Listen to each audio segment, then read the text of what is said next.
اسلام کی حفاظت کی ذمہ داری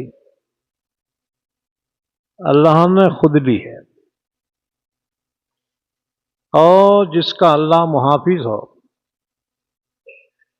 دنیا کی تمام طاقتیں مل کر بھی اسے مٹا نہیں سکتی۔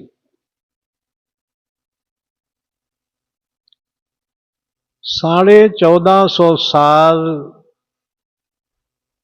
کا ایک طویل عرصہ گزر چکا ہے۔ ہم سمجھتے ہیں کہ موجودہ حالات میں ہی باطل طاقتیں اسلام کو مٹانا چاہتی ہیں،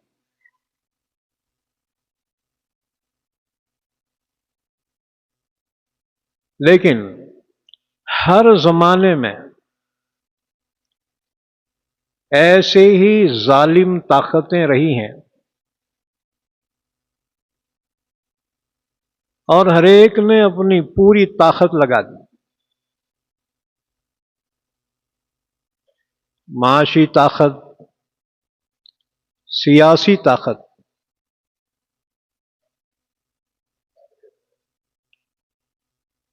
لیکن آج بھی ہم دیکھ رہے ہیں کہ 1450 سال گزر گئے، اور وہ بڑی طاقتیں، سپر پاور طاقتیں دنیا سے ختم ہو گئی، لیکن آج اسلام اور مسلمان اسی شان کے ساتھ باقی ہے۔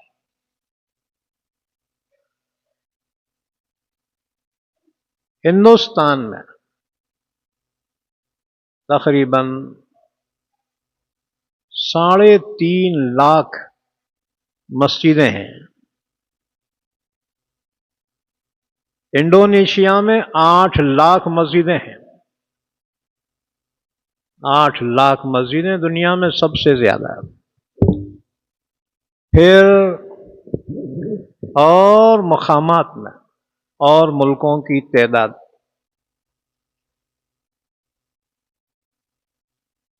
اور ہر مسجد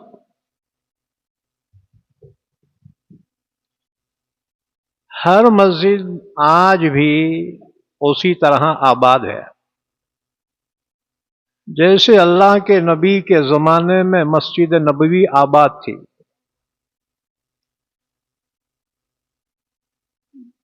1992 میں لوگوں نے سمجھا بابری مسجد شہید ہو گئی، تو اب مسلمان بھی ختم ہو جائیں گے، اسلام بھی ختم ہو۔ لیکن اللہ کی قدرت کا کرشمہ دیکھو، جس نے سب سے پہلے بابری مسجد پر ہتھوڑا چلایا، اللہ نے اسی کو ایمان کی دولت سے نوازا، اور اس نے ایک کم 100 مسجدیں تعمیر کی۔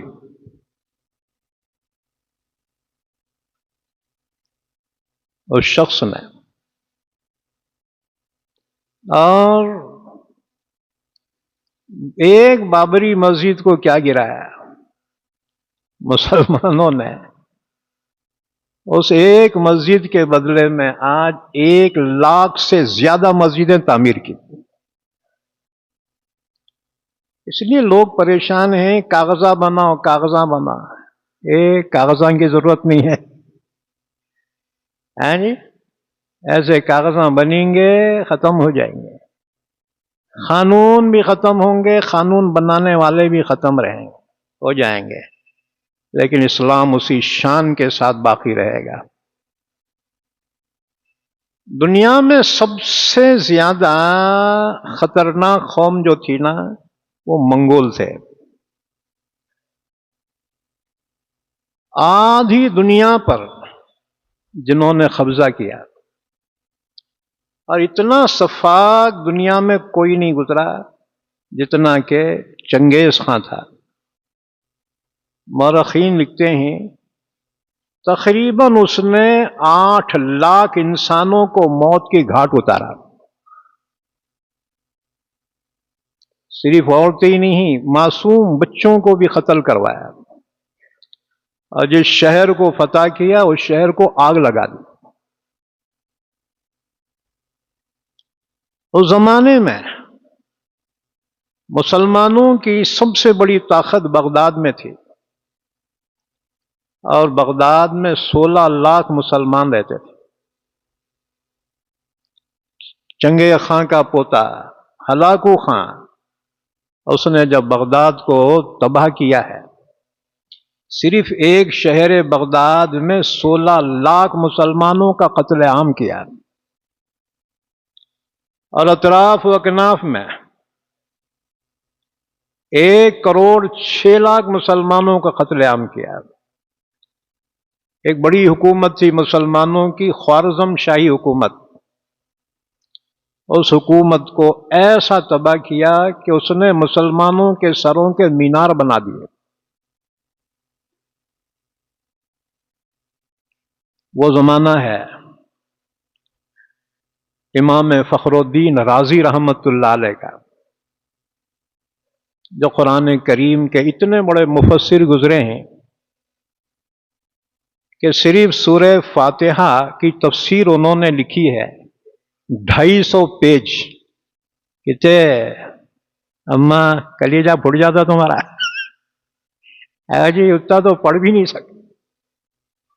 سورہ فاتحہ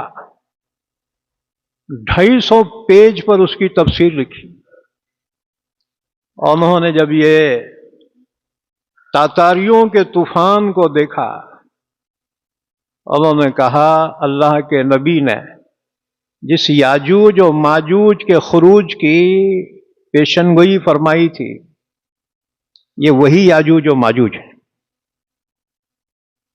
یہ 12ویں صدی عیسوی کا واقعہ ہے۔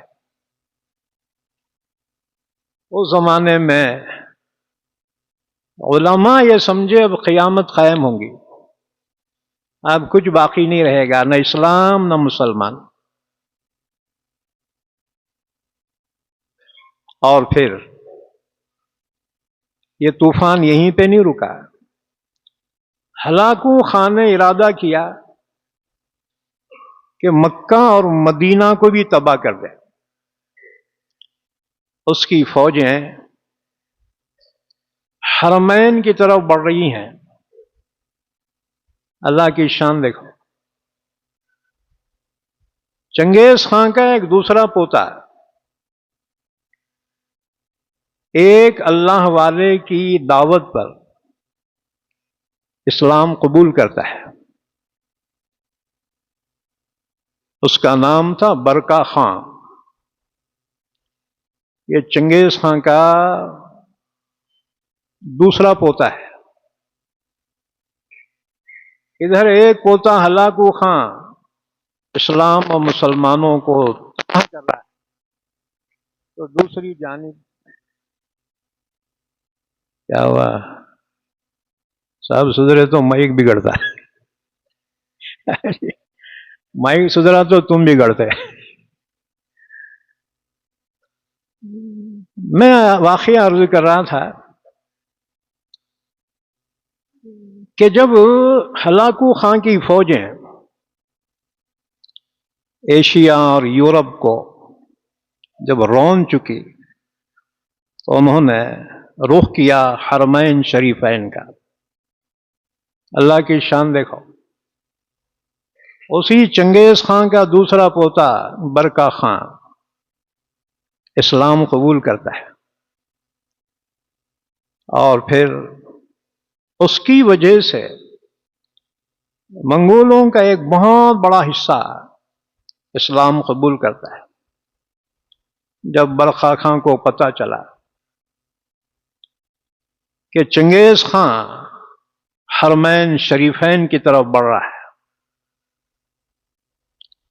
برکا خان نے فوج اکٹھا کی اور ہلاکو خان کو پیغام دیا، اگر تو اسلام کے مقدس ترین مقامات کی طرف پیش قدمی جاری رکھے گا تو پھر مجھے اپنے مقابل پائے گا۔ چنانچہ اس کی طاقت سے ہلاکو خان واقف تھا۔ ہلاکو خان نے ارادہ تبدیل کر دیا اور مسلمانوں نے پھر اسے شکست دی۔ علامہ اقبال اس واقعے سے اتنا متاثر ہوئے، علامہ اقبال فرماتے ہیں اسلام کے بارے میں، تو نہ مٹ جائے گا ایران کے مٹ جانے سے، تو نہ مٹ جائے گا ایران کے مٹ جانے سے، نشے میں کو تعلق نہیں پیمانے سے، نشے میں کو تعلق نہیں پیمانے سے، ہے آیاں یورش تاتار کے افسانے سے، ہے آیاں یورش تاتار کے افسانے سے، پاسباں مل گئے کعبے کو صنم خانے سے۔ اللہ نے فرمایا اسلام کی حفاظت میں خود کروں گا، دنیا کی کوئی طاقت اسلام اور مسلمانوں کا بال بھی ٹیڑھا نہیں کر سکتے۔ اب سنو وہ دلیل جو قرآن نے بیان کی، یریدون لیطفئوا نور اللہ بافواہہم واللہ متم نورہ ولو کرہ الکافرون۔ دنیا کی ساری طاقتیں یہ چاہتی ہیں اسلام کی شمع کو اپنی پھونکوں کے طاقت سے بجھا دے، لیکن اللہ نے فیصلہ کیا ہے اللہ اپنے نور کو کامل کر کے رہے گا، اگرچہ کافروں کو کتنا ہی گراں کیوں نہ گزرے، انہوں پٹک لیندے اسلام کو مٹا نہیں سکتے۔ جب اسلام رہے گا تو مسلمان بھی رہیں گے، اسلام کی حفاظت میں مسلمان بھی آ گئے۔ تو بہرحال ہر زمانے میں ہر باطل قوت کا ٹارگیٹ اسلام رہا، لیکن اللہ کا وعدہ ہے واللہ متم نورہ ولو کرہ الکافرون، اللہ اپنے اس نور اسلام کو کامل کر کے رہے گا چاہے کافروں پر کتنا ہی گراں کیوں نہ گزرے۔ اور فرمایا صرف یہی نہیں، هو الذی ارسل رسولہ بالہدی ودین الحق لیظہرہ علی الدین کلہ ولو کرہ المشرکون، اللہ نے اپنے رسول صلی اللہ علیہ وسلم کو دین حق اور قرآن کریم دے کر اسی لیے بھیجا کہ آپ تمام دینوں پر اس کو غالب کر دیں۔ تو مسلمانوں ہماری ذمہ داری ہے اسلام کے احکام پر عمل کرنا، حفاظت کی ذمہ داری ہمارے لیے نہیں ہے، وہ تو اللہ نے خود لی ہے، جسے خدا رکھے اسے کون چکھے۔ دوسری چیز اللہ نے جس کی حفاظت کی ذمہ داری خود لی وہ ہے قرآن۔ قرآن کے سلسلے میں ہمیں صرف پڑھنا ہے، سمجھنا ہے، عمل کرنا ہے اور اس کی دعوت دینا ہے۔ حفاظت کی ذمہ داری اللہ ہم کو نہیں دیا، جیسے کہ پہلی کتابوں کی ذمہ داری حفاظت کی ان قوموں کو دی گئی تھی بِمَسْتُحْفِظُوا مِنْ کتاب اللہ، لیکن وہ لوگ حفاظت نہ کر سکے، اس لیے تورات، زبور، انجیل موجود ہیں لیکن اصلی حالت میں نہیں، ان میں بہت سی مکسنگ کر دی ان کے عالموں نے۔ فَوَيْلٌ لِّلَّذِينَ يَكْتُبُونَ الْكِتَابَ بِأَيْدِيهِمْ ثُمَّ يَقُولُونَ هَٰذَا مِنْ عِندِ اللَّهِ لِيَشْتَرُوا بِهِ ثَمَنًا قَلِيلًا۔ انہوں نے مکسنگ کی ہے، اصلی حالت میں موجود نہیں، لیکن قرآن جس کی حفاظت کی ذمہ داری اللہ نے خود لی ہے، جس شان سے نازل ہوا تھا اللہ کے نبی پر، اسی شان کے ساتھ آج بھی موجود ہے، اس کا ایک حرف بھی نہیں بدلا اور نہ کوئی بدل سکتا ہے۔ اللہ کے نبی سے کافروں نے کہا آپ ذرا اس میں تھوڑی آیتیں اگر نکال دیے نا، ہمارا تمہارا کمپرومائز ہو سکتا ہے۔ وہ ہمارے بتوں کے جو انسلیٹ کی گئی ہے نا، اس میں اتنی آیتیں نکال دو، ہمارا تمہارا کمپرومائز ہو۔ اللہ نے جواب میں فرمایا نبی آپ کہہ دیجئے میری مجال نہیں ہے کہ میں اللہ کے کلام میں تبدیل کروں، ان ابدلہ من تلقاء نفسی۔ جب پیارے حبیب صلی اللہ علیہ وسلم سے اللہ نے فرمایا آپ خود کہہ دیجئے میں نہیں بدل سکتا، یہ میرا کلام نہیں ہے تو اللہ کا کلام ہے، یہ مسلمان کیسے بدل سکتے ہیں؟ جب مسلمان نہیں بدل سکتے تو غیر ایمان والے کیسے بدل سکتے ہیں؟ تو یہ قرآن محفوظ ہے اور اس کی حفاظت کی ذمہ داری اللہ نے لی۔ انا نحن نزلنا الذکر وانا لہ لحافظون۔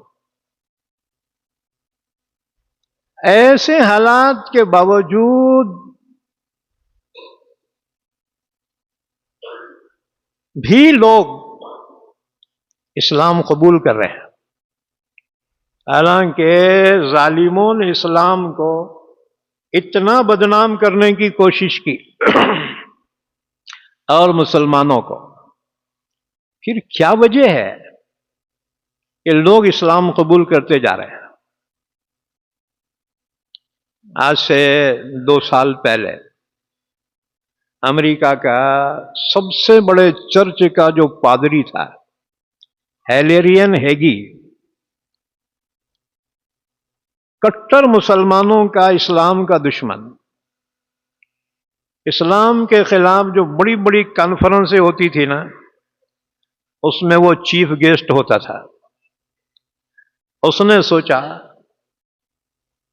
کہ اتنی کوششوں کے باوجود مسلمان اسلام چھوڑنے کو تیار نہیں،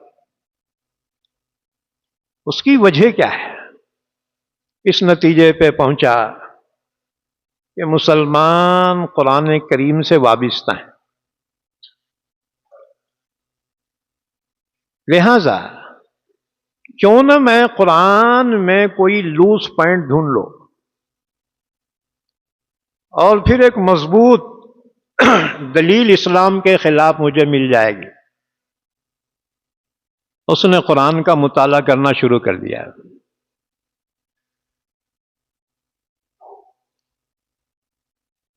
20 سال تک اس نے قرآن کا ریسرچ کیا،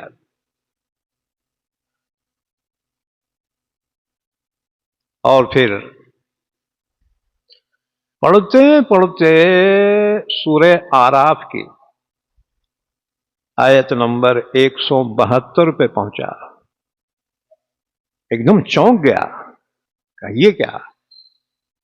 جیسے کہ عمر ابن الخطاب ایمان لانے سے پہلے اللہ کے نبی کو نعوذ باللہ قتل کرنے کے لیے چلے تھے۔ نعیم بن عبداللہ نے کہا عمر پہلے اپنے گھر کی خبر لے، تیرے بہن بہنوئی دونوں مسلمان ہو گئے۔ عمر نے یو ٹرن لیا اور بہن کے گھر پہنچے۔ واقعہ تو آپ سب جانتے ہیں، مختصر مفید یہ ہے کہ بہن اور بہنی کو بہت مارا، لہو لہان کر دیا۔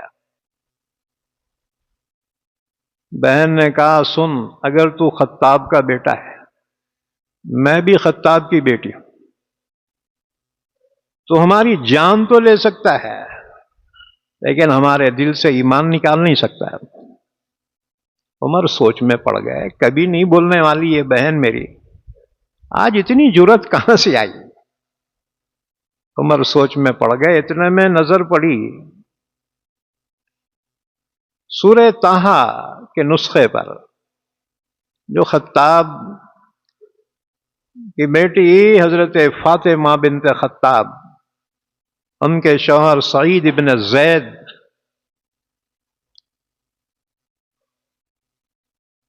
وہ پڑھاتے ہوئے وہاں پر وہ چھٹ گیا تھا۔ عمر نے دیکھا، کہا یہ کیا ہے؟ بہن نے کہا خبردار، تو کافر ہے، ناپاک ہے، یہ اللہ کا پاک کلام ہے۔ عمر نے کہا اچھا، اس کو چھونے کے واسطے کیا کرنا؟ بہن نے کہا منہ ہاتھ دھو لے۔ عمر نے منہ ہاتھ دھو لیے، اٹھایا، پڑھنا شروع کر دیا۔ اس زمانے میں عمر پڑھے لکھے انسان تھے، جبکہ پورا مکہ شہر میں 16 یا 17 آدمی لکھنا پڑھنا جانتے تھے، باقی سب تھم سب تھے، انگوٹھے پہ پڑھنا لکھنا نہیں آتا تھا۔ پورے شہر مکہ میں ایک بھی پرائمری اسکول نہیں تھا۔ تو بولیں گے عجیب قوم ہے یہ، ہر قوم ترقی کے لیے پڑھنا لکھنا لازم سمجھتی ہے، ہاں جی؟ وہ عجیب قوم تھی، پڑھنا لکھنے کو عیب سمجھتی تھی، ان کی کھوپڑی الٹی تھی بیٹوں کی۔ کہتے تھے پڑھنا کہیں کو، لکھنا کہیں کو۔ پڑھنا اس لیے کہ یاد ہو جائے، بچے امتحان سے پہلے پڑھتے نا جی، کہیے ہنستے، پڑھنا اس لیے یاد ہو جائے۔ اور بیپاریاں کھاتا لکھتے، ادھاریاں، لکھنا کہیں کو یاد ہو جائے۔ تو پڑھنے کا مقصد بھی ہے یاد ہونا، اور لکھنے کا مقصد بھی ہے یاد ہونا۔ عرب کہتے تھے آلریڈی ہمارے کو یادچ رہتا ہے کہ لکھنا کہیں کو، پڑھنا کہیں کو۔ اور واقعات اتنے برلینٹ تھے وہ، ایک مرتبہ کوئی چیز پڑھ لیے رے، مرنے تک نہیں بھولتے تھے۔ اور ہم مرنے تک پڑھے تو بھی بھول جاتے۔ اب روز دیکھو حدیث کتاب پڑھتے نا، فجر کے بعد بھی پڑھ رہے، عصر کے بعد بھی پڑھ رہے، اور لوگ سنتے سنتے جوان سے بڈھے ہو گئے۔ ان میں سے ایک کو بولو بھائی اتنے دن سے حدیث سن رہے، ایک 5 حدیثاں زبانی سنا دے، سنا سکتے کیا؟ اچھا جان دے، اس کو گولی مارو۔ وہ پڑھنے والے کو پوچھو، وہ مول صاحب کو پوچھو، آپ اتنے دن سے حدیث سنا رہے، ایک 20 حدیث زبانی سنا سکتے کیا؟ کبھی نہیں سنا سکتے، امپاسبل۔ ہماری میموری ایسی ہے، کتنے بیانہ سنتے، باہر جاتے ہی گیٹ کے پورا ہی بھول جاتے ہیں، ہاں جی؟ اچھا آ گئے کیا؟ نہیں آئے؟ آپ ایسا دیکھ رہے جیسے آ گئے۔ اب علم عام ہو گیا، ورنہ پہلے دور جاہلیت تھا۔ تو حضرت عمر کا خاندان جو تھا قبیلے بنو عدی، اس کو پڑھنا کمپلسری تھا۔ کہہ واسطے کیونکہ یہ خاندان کے ذمے سفارت تھی، دوسرے ملکوں کے بادشاہوں کے دربار میں جاتے تھے، اپنی قوم کے مسائل رکھتے تھے۔ تو عمر پڑھے لکھے تھے، عمر کا باپ پڑھا لکھا، عمر کا دادا پڑھا لکھا تھا، یہ پڑھا لکھا خاندان تھا اس زمانے کا۔ تو حضرت عمر نے اس صحیفے کو اٹھایا، سورہ طٰہٰ، پڑھنا شروع کیا۔ وہ منظر اس میں اللہ نے بیان کیا جب حضرت موسیٰ علیہ السلام کوہ طور پر ہے، اللہ ان سے کلام فرما رہا ہے۔ اللہ نے وہیں پہ موسیٰ علیہ السلام کو نبوت عطا فرمائی. اس آیت شریفہ پہ پہنچے، اننی انا اللہ لا الہ الا انا فاعبدنی واقم الصلاۃ لذکری. میں ہی اللہ ہوں، میرے سوا کوئی معبود نہیں. عمر نے جب پڑھا، عمر چونک گئے. ایک دم عمر کی زبان سے نکلا، ما حسن الکلام، واہ واہ کیا بہتر کلام. پھر پوچھا، اس دین میں داخل ہونے کو کیا کرنا پڑتا ہے؟ اندر حضرت خباب ابن الارت رضی اللہ تعالیٰ عنہ، جو میاں بیوی کو ٹیوشن پڑھا رہے تھے بغیر فیس کے، وہ عمر کے ڈر سے بھاگ کے چھپ کے بیٹھے تھے اندر، نہ کوئی بھائی بھوت مارتا ہی نہیں. عمر اتنے کٹر تھے کہ اللہ کے نبی نے ان کے لیے اللہ سے مانگا تھا. عمر بھانجا، ابو جہل ماموں، یہ ماموں بھانجے پورے مکے میں ناک میں دم کر دیے تھے. مسلمان دکھتے ہی لے مار لے مار. تو خباب اندر چھپ گئے تھے. عمر نے جیسی یہ کہا فوراً بھاگ لیتے آئے، کہا عمر خوشخبری ہو، رات ہی میں اللہ کے نبی نے تیرے لیے ہدایت کی دعا مانگی تھی، اللہ نے تیرے حق میں قبول کی. پوچھا کہ آپ صلی اللہ علیہ وسلم کا ایڈریس کیا ہے؟ انہوں نے بتایا، دار ارقم میں ہیں آپ. حضرت عمر پہنچے، تلوار لٹکی ہوئی. ہمارے زمانے سے سکھوں کے پاس رہتے نا جی، ایسی عرب کے پاس ہر ایک کے پاس رہتی تھی. وہ کمپلسری مسجد میں آتے تو ایسا رکھتے تھے جیسے برسات میں تم چھتریاں رکھتے نا، ایسا رکھتے. بہرحال عمر حضور کی خدمت میں پہنچے.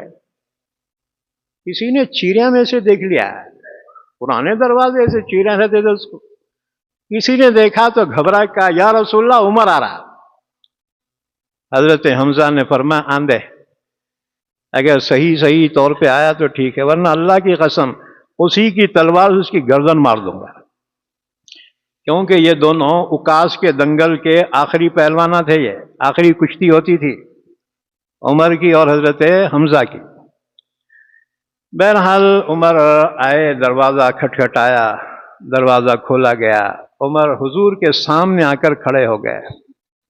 اللہ کے نبی نے عمر کا دامن پکڑا، فرمایا کیا اب بھی ایمان نہیں لاؤ گے؟ کیا تمہیں اللہ کے عذاب کا انتظار ہے؟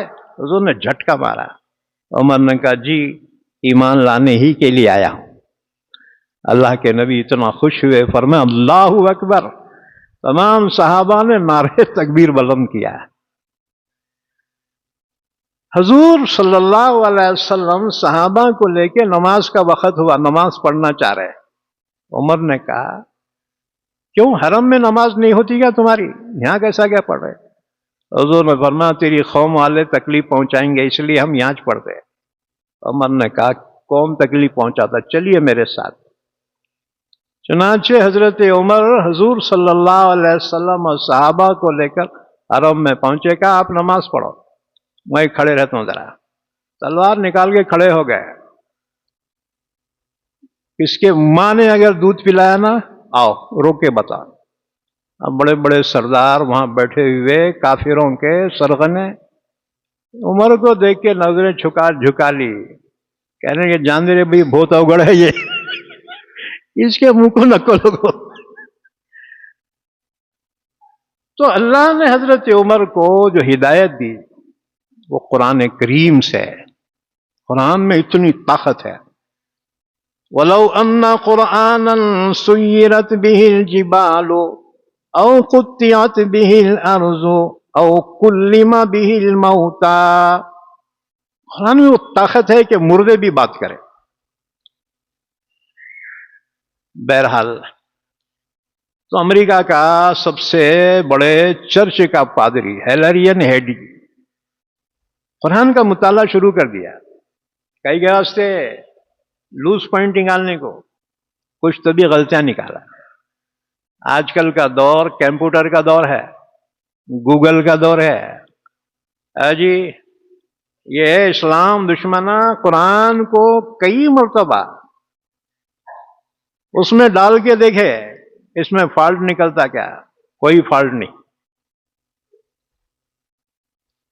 تو اس نے قرآن پڑھنا شروع کر دیا تحقیق کے لیے اور لوس پوائنٹ ڈھونڈنے کے لیے۔ پڑھتے پڑھتے پہنچا سورہ آراف۔ سورہ آراف کی آیت نمبر 172 پہ جب پہنچا ایک دم چونک گیا، کہا یہ کیا؟ اللہ نے وہ منظر پیش کیا کہ جب اللہ نے آدم علیہ السلام کے پیٹھ پر ہاتھ پھیرا، قیامت تک کے لیے جتنی اولاد ہونے والی تھی حاضر ہو گئی۔ اللہ نے ان کو شعور عطا فرمایا اور ان سے فرمایا الست بربکم، کیا میں تمہارا رب نہیں ہوں؟ قالوا بلا شہدنا، سب نے کہا ہاں ہاں کیوں نہیں، آپ ہی ہمارے رب ہیں اور ہم اس پر گواہ ہیں۔ وہ انگریزوں کا سب سے بڑا عالم اس آیت کو جب اس نے پڑھا چونک گیا۔ اس نے کہا یہ وہ حقیقت ہے جسے کوئی مذہب جھٹلا نہیں سکتا، اور یہ حقیقت قرآن نے بیان کی۔ بس پھر کیا تھا، اس نے کلمہ پڑھا، اپنے مسلمان ہونے کا اعلان کر دیا۔ اتنا بڑا ان کا عالم جب مسلمان ہوا تو پورے دنیا انسانیت حیران رہ گئی، ان کی آنکھوں میں تو آنسو آ گئے۔ اور اس کا 1 سال نہیں گزرا، افریقہ کے ایک بہت بڑے پادری جس کے 1,00,000 فالوورز تھے، اس نے باضابطہ جیسے اجتماع ہوتا نا، اس طرح سے اجتماعی طور پر اس نے، اس کے ماننے والوں نے باضابطہ کلمہ شہادت پڑھا اور اسلام میں داخل ہو گئے۔ تو سعودی حکومت نے ان کو حج کے موقع پہ مہمان بنایا، وہ حج کے لیے تشریف لائے تھے، حج کے لیے تشریف لائے۔ فلسطین میں جو ہو رہا ہے، یہ غزہ کو کھنڈر میں تبدیل کیا گیا، لیکن وہ منظر دنیا نے دیکھا کہ ان کے اوپر لاکھوں ٹن بارود برسایا جا رہا ہے، اور ان کی زبانوں پہ ہے اللہ اکبر۔ معصوم بچے، ان کی زبان پہ ہے اللہ اکبر۔ وہ ایمان کی کتنی بلند سطح ہے۔ ہم تو بریانہ کھا کھا کے مسلمان ہیں، میٹھا کھانا سنت ہے نا ملسا، ابے تو کھداڑے کھانے کی جو بات کر بیٹھے۔ لوگ مسئلہ پوچھتے ہیں سحری میں کیا ہوا، پھر گیا، ہاں جی آواز صحیح کرو۔ ایمان والے اتنی مصائب میں بھی ان کی زبان پہ ہے اللہ اکبر۔ انہیں سے متاثر ہو کر آسٹریلیا کی تقریباً 30 سے زیادہ انگریز خواتین نے اسلام قبول کیا۔ تو میں نے عرض کیا کہ اللہ نے 2 چیزوں کی حفاظت کی ذمہ داری دی ہے، ایک اسلام اور دوسرے قرآن۔ جب تک یہ باقی ہیں اور مسلمان ان سے وابستہ رہے گا، جب تک دنیا کی ساری طاقتیں مل کر بھی ایمان والو تمہارا بال بیکا نہیں کر سکتے. تو اللہ تعالیٰ نے جس کی خود حفاظت کی ذمہ داری لی اسے کوئی مٹا نہیں سکتا. لیکن بات یہ ہے کہ اسلام کو سمجھنا، قرآن پاک کو سمجھنا، اس کے لیے ذریعہ یہ مدارس بنے ہیں. یہ مدارس ہی ہیں جو تمہاری اولاد کو قرآن کریم کی تعلیم دے رہے ہیں، حافظ قرآن بنا رہے ہیں، عالم قرآن بنا رہے ہیں. ورنہ درمیان میں ایک دور وہ بھی گزرا، ہماری حکومت تھی لیکن ہم جاہل تھے. ہاں جی، حیدرآباد اسٹیٹ مسلمانوں کی حکومت تھی، لیکن عوام دین سے ناواقف تھے. کیوں؟ اس لیے کہ مسلمانوں میں ہوشیار قاضی ہوتے تھے اور ہندوؤں میں ہوشیار بمن ہوتے تھے. یہ دونوں بیٹے قوم کو جاہل رکھے، اس کو زیادہ پڑھنے نہیں دیتے تھے، کیونکہ پھر ان کو کون پوچھتا ہے. ہر مسئلے میں ہندو بمن کے پاس جانا ہی جانا تھا، اور مسلمان ہر بات میں قاضی کے پاس جانا ہی جانا تھا. پہلے زمانے کے واقعہ ہے، ایک قاضی صاحب تھے، لوگ ان کے پاس ہر چیز پوچھنے کو آتے تھے اور تاریخ پوچھنے کو بھی آتے تھے. قاضی صاحب کیا کرتے تھے؟ جب مہینے کا پہلا چاند دیکھ لیتے، ایک ہنڈی تھی، ہنڈی میں ایک کنکر ڈالتے تھے، دوسرے دن اور ایک کنکر، تیسرے دن اور ایک. اب لوگ تاریخ پوچھنے کو آتے، قاضی صاحب کیا تاریخ ہے جی؟ قاضی صاحب بولتے ذرا ٹھہرو دیکھ کے آتا ہوں. اندر جا کے ہنڈی میں ڈھونڈ کے آتے تھے، گن کے آتے تھے کتنے کنکر ہے، آ کے بولتے تھے اتنی تاریخ. ایک دن قاضی صاحب کے پوترے نے دیکھ لیا، یہ دادا جان ہنڈی میں کنکریاں ڈال رہے، روز ڈال رہے. پوترا کیا کرا، باہر سے مٹھی بھر کنکریاں لایا اور ہنڈی میں ڈال دیا. قاضی صاحب کو پتہ ہی نہیں. کچھ معزز لوگ آئے، پوچھے قاضی صاحب کیا تاریخ ہے جی آج؟ قاضی صاحب بولے ٹھہرو ذرا دیکھ کے آتا ہوں. اندر گئے، ہنڈی میں دیکھا تو ارے اس میں تو بہت دکھ رہے. آپ لوگوں کو جواب کیا دینا؟ قاضی بہت مائنڈیڈ، بہت ہوشیار. قاضی صاحب آ کے بولے بھئی آج 50 تاریخ ہے، آج 50 تاریخ ہے. لوگاں بولے قاضی صاحب 50 تاریخ رہتی کیا؟ قاضی صاحب بولے دیوانوں کمیج بڑھو اندر بہت ہے.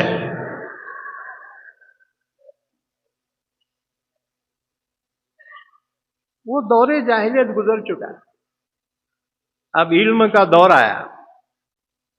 مسلمانوں علم کی طرف آ جاؤ، اپنی اولاد کو، اپنی نسل کو علم کی طرف لے آؤ، کیونکہ پہلی وحی علم ہی کی نازل ہوئی. اقرا بسم ربک الذی خلق. پڑھیے، دور جاہلیت کا خاتمہ ہو کر اے پیارے حبیب آپ کے وسیلے سے علم کے دور کا آغاز ہو گیا ہے. حالانکہ آپ صلی اللہ علیہ وسلم امی تھے اور اس کی حکمت بھی تھی. آپ پڑھے لکھے ہوتے، قرآن پیش کرتے تو لوگ کہتے یہ اللہ کا کلام نہیں ہوتا، آپ کا خود کا ہوگا. وما كنت تتلو من قبله من كتاب ولا تخطه بيمينك اذا لارتاب المبطلون. اس لیے اللہ نے اپنے نبی کو امی رکھا اور یہ آپ کا معجزہ تھا. اللہ نے آپ کی زبانی وہ کلام پیش فرمایا کہ رہتی دنیا تک کوئی اس جیسا پیش نہیں کرتا ہے. وَإِن كُنتُمْ فِي رَيْبٍ مِّمَّا نَزَّلْنَا عَلَىٰ عَبْدِنَا فَأْتُوا بِسُورَةٍ مِّن مِّثْلِهِ وَادْعُوا شُهَدَاءَكُم مِّن دُونِ اللَّهِ إِن كُنتُمْ صَادِقِينَ فَإِن لَّمْ تَفْعَلُوا وَلَن تَفْعَلُوا. یہ چیلنج کے الفاظ ہیں. کوشش کر لو تم سارے انسان جنات سب کو بلا لو اور اس قرآن کی 114 صورتوں میں سے سب سے چھوٹی صورت انا آتینا کل کوثر، بس 3 لائن ہی بنا لو. الفاظ بھی اعلیٰ درجے کے ہوں، معانی بھی اعلیٰ درجے کے ہوں. ولن تفعلوا، قرآن کا چیلنج ہے، کبھی نہیں کر سکتے. آج بھی وہ چیلنج تم دنیا کو دے سکتے ہیں اور قیامت تک کے لیے. اس وقت مسلمانوں کے پاس سب سے بڑی طاقت جس کے ذریعے وہ پوری دنیا کو چیلنج کر سکتا ہے وہ صرف قرآن کریم ہے. قرآن محفوظ ہے.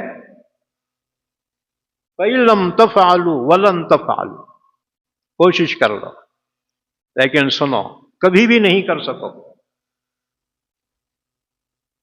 یہ ایمان والوں کے پاس سب سے بڑی طاقت ہے.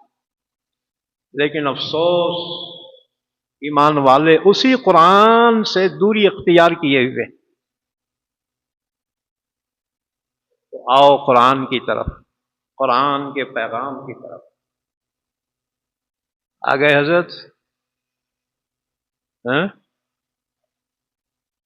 ہوں گے کیا؟ لوگ ہم بہت تھے نا ادھر،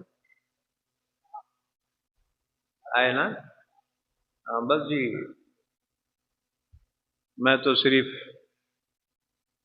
تبرک کے طور سے بیٹھا تھا.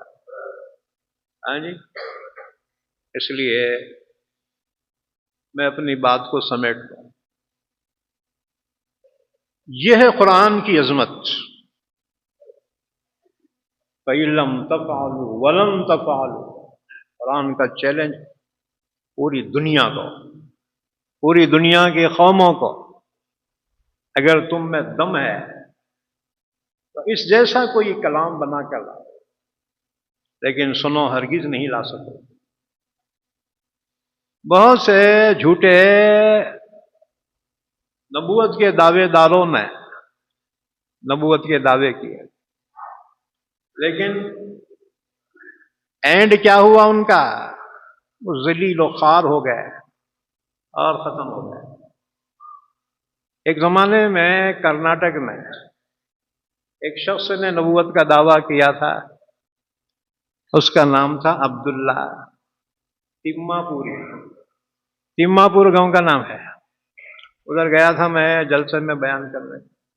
میں پوچھا تو لوگ بولے مولانا اب ان کی اولاد مسلمان ہے اور اسلام قبول کر چکے ہیں. تو وہ عبداللہ تیما پوری نے کہا جب محمد صلی اللہ علیہ وسلم نبی ہیں تو میں بھی نبی ہوں. ایک دن بیٹھا نیچے منڈی ڈال کے، اب اس کے ماننے والے بھی بیٹھے. ہاں جی، تو پوچھا نبی جی کیا ہو رہا ہے؟ حضرت نے کہا چپ، وہی نازل ہو رہی ہے. ہاں، اس کے بعد اس سے پوچھا گیا نبی جی کیا وہی نازل ہوئی؟ اس نے کہا جی 3 آیتیں نازل ہوئی ہیں.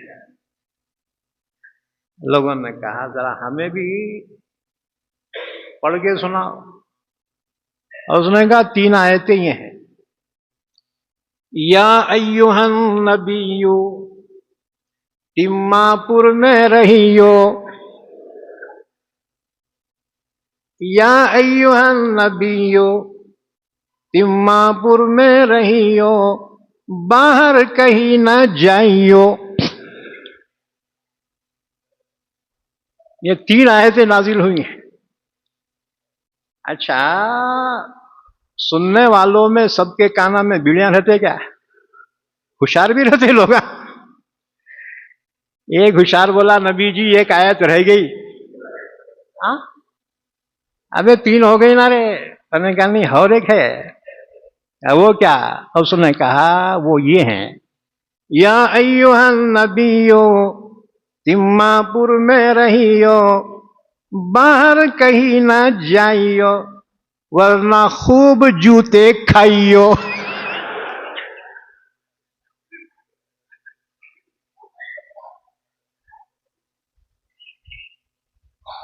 تو اللہ ذلیل کرتا ہے۔ اللہ نے فرمایا اگر کوئی جھوٹ ہماری طرف منسوب کرے، وَلَوْ تَقَوَّلَ عَلَيْنَا بَعْضَ الْأَقَاوِيلِ لَأَخَذْنَا مِنْهُ بِالْيَمِينِ ثُمَّ لَقَطَعْنَا مِنْهُ الْوَتِينَ۔ اللہ نے فرمایا جھوٹ منسوب کرے گا ہم اس کا ہاتھ پکڑ لیں گے، اس کا سیدھا ہاتھ پکڑ لیں گے، اٹھا کے اس کی گردن ہی مار دیں گے۔ قرآن اللہ کا کلام ہے، ہم ایمان رکھتے ہیں اللہ کا کلام سچا ہے۔ اس لیے مسلمانوں، قرآن اور اسلام کے بارے میں تم فکر ہی چھوڑ دو، کیونکہ ان کی حفاظت کی ذمہ داری اللہ نے خود لی ہے۔ لیکن افسوس قرآن کریم میں یہ بھی اللہ نے بیان فرمایا، آخرت میں اللہ کے سامنے حاضری ہوں گی، پیشی ہوں گی، امت نبی کی شفاعت کی امیدوار ہوگی، نبی کی شفاعت کی امیدوار ہوگی کہ ہمارے نبی سفارش کریں گے، لیکن نبی اللہ کے سامنے یوں فرمائیں گے وقال الرسول یا ربی ان قوم اتخذوا هذا القرآن مہجورا۔ رسول کہیں گے میرے رب یہ میری وہ قوم ہے جنہوں نے قرآن چھوڑ کر زندگی گزاری۔ جس کی شکایت نبی کریں اس کی ہلاکت میں کوئی شک نہیں۔ نبی کی شفاعت چاہتے ہو آؤ قرآن کی طرف، قرآن کو پڑھو، قرآن کو سمجھو، قرآن کا پیغام دنیا تک پہنچاؤ۔ اور ایک بات یاد رکھو، لاکھ سازشیں کرنے والے، قرآن کی جہاں تعلیم ہو رہی ہے نا، اللہ ان کی بھی حفاظت فرمائے گا۔ مدارس کی حفاظت کی گارنٹی قرآن کی حفاظت سے وابستہ ہے، اور ہماری بھی عزتیں قرآن سے وابستہ ہیں۔ وہ معزز تھے زمانے میں مسلمان ہو کر، اور تم خوار ہوئے تاریخ قرآن ہو کر۔ اللہ سے دعا ہے اللہ ہم سب کو قرآن کریم کی عظمتوں کو مستحضر کرے اور اس پر عمل کی توفیق عطا فرمائے۔